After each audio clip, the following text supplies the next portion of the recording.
botika batu na ye kolo Yesu mokonzi wa mabuta kombo na ye dialungana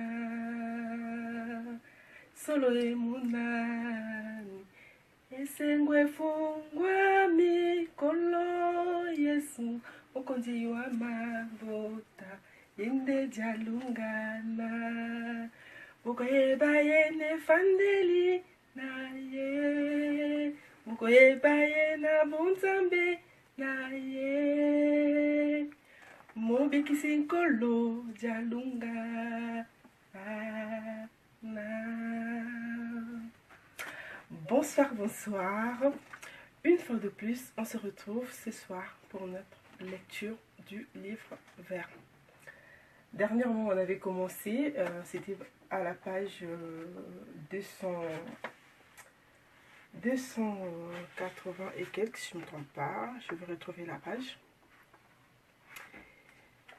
Ouais, donc c'était la page 288 jusqu'à la page 290.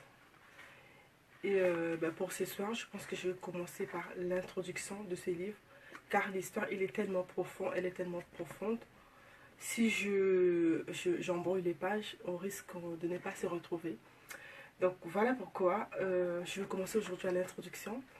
Et quand on aura fini ce livre, et le livre L'histoire du Kimbangis, qui est écrit par Papa Diangenda Kunchima, on passera au livre de Papa Dialungana aussi. Et on fera aussi la prière du 6 avril que j'adore et qui a été écrite par Papa Diangenda Kunchima, si je ne me trompe pas.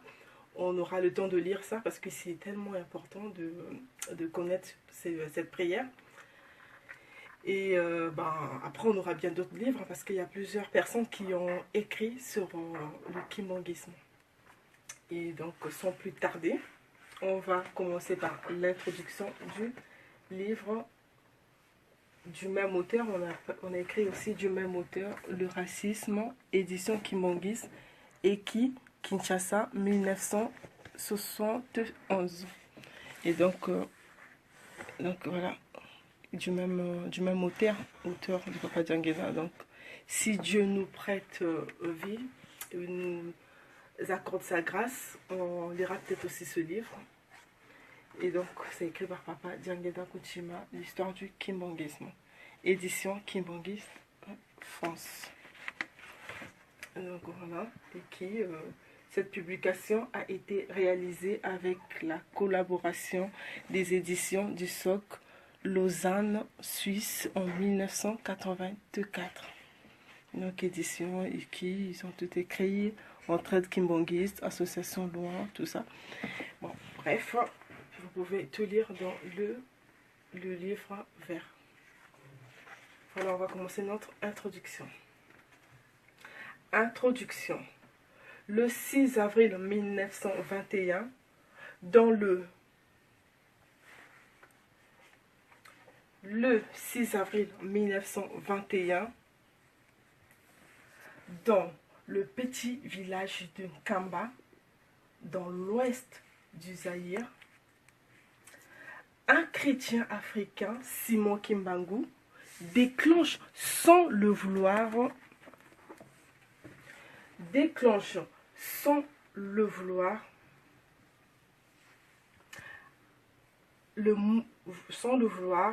un mouvement de veille spirituelle aux implications profondes.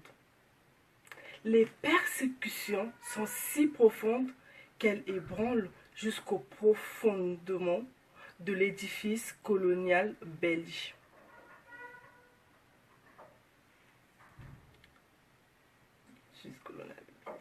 Alarmé, le pouvoir colonial s'empare de Simon Kimbangu, qu'il s'empresse de condamner après un procès risible à la peine de mort.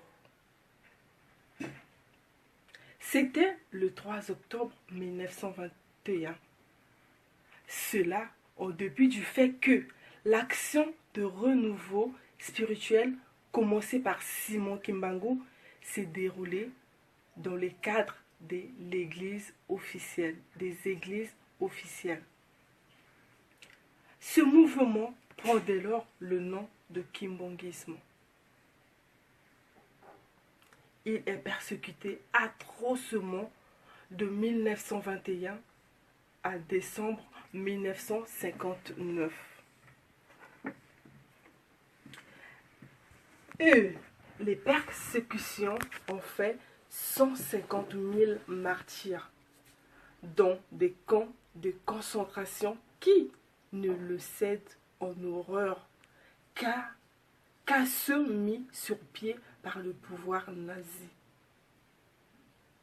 On doit au kimbongisme d'avoir jeté les bases de l'indépendance politique du Congo belge en particulier. Aujourd'hui, le kimbongisme est une église qui a 5 millions de membres repartis au Zaïre, au Congo, en Angola, en Zambie, au Burundi, en République centrafricaine, au Kenya, en Belgique et en France. L'église kimbongiste est, depuis 1969, devenue membre du Conseil œcuménique des églises. Sa théologie, a-t-on dit, rappelle celle de l'église primitive.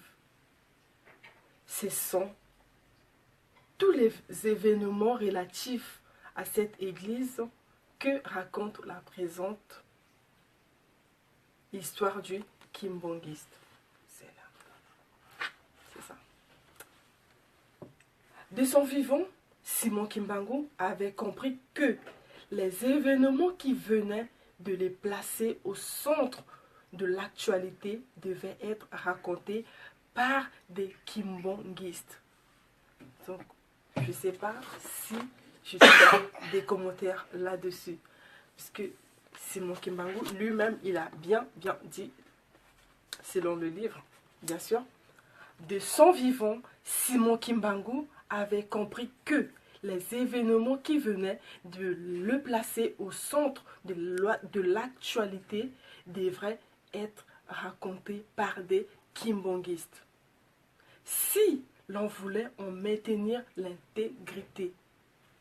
Je ne sais pas si je dois faire un peu de commentaires, car aujourd'hui, on entend tellement de choses sur ce qui concerne le kimbongisme. Et parfois, on a du mal à... Pourtant, c'est facile de faire des recherches. Hein. On peut bien sûr faire des recherches, mais bon, parfois on se laisse emporter par des ondits. Quelqu'un qui se réveille comme ça, il commence à raconter Simon Kimbangu et on s'emballe vite sans pour autant chercher la vraie version. Et donc voilà pourquoi je me permets aujourd'hui de nous partager ce bon moment avec ce livre. Donc je vais continuer ma lecture. Alors, de son vivant, Simon Kimbangu avait compris que les événements qui venaient de le placer au centre de l'actualité devraient être racontés par des kimbongistes. Si l'on voulait en maintenir l'intégrité. C'est précisément pour cela que son entourage comprenait, entre autres, deux secrétaires, Finongani et Nzungu. Mais si on regarde tout au bout, là, il y a des écritures toutes minuscules. Je vais les lire parce que ça complète, en fait, ce qui a été dit par là. Je vais le lire. Du 10 au 24 mai 1921, Thomas Ndouma fut secrétaire temporaire de Simon Kimbangu. Dactylographiait les manuscrits dirigés par Finongani et Nzungu. Une partie de ces manuscrits furent saisis lors de la rafle du 6 juin 1921 à Kamba. Dirigé par l'administrateur belge Georges Léon Morel. Au moins, on a le nom, on peut toujours faire des recherches. Si on a des doutes. Donc, je vais peut-être relire parce que c'est important. Du 10 au 24 mai 1921, Thomas Ndouma fut secrétaire temporaire de Simon Kimbangu, dactylographiait les manuscrits rédigés par Finongani et Nzungu. Une partie de ces manuscrits furent saisis lors de la rafle du 6 juin 1921 à Kamba, dirigée par l'administrateur belge Georges Léon Morel. Voilà, on va continuer la lecture parce qu'on peut se poser des questions de savoir où est-ce que Papa Djangenda a vu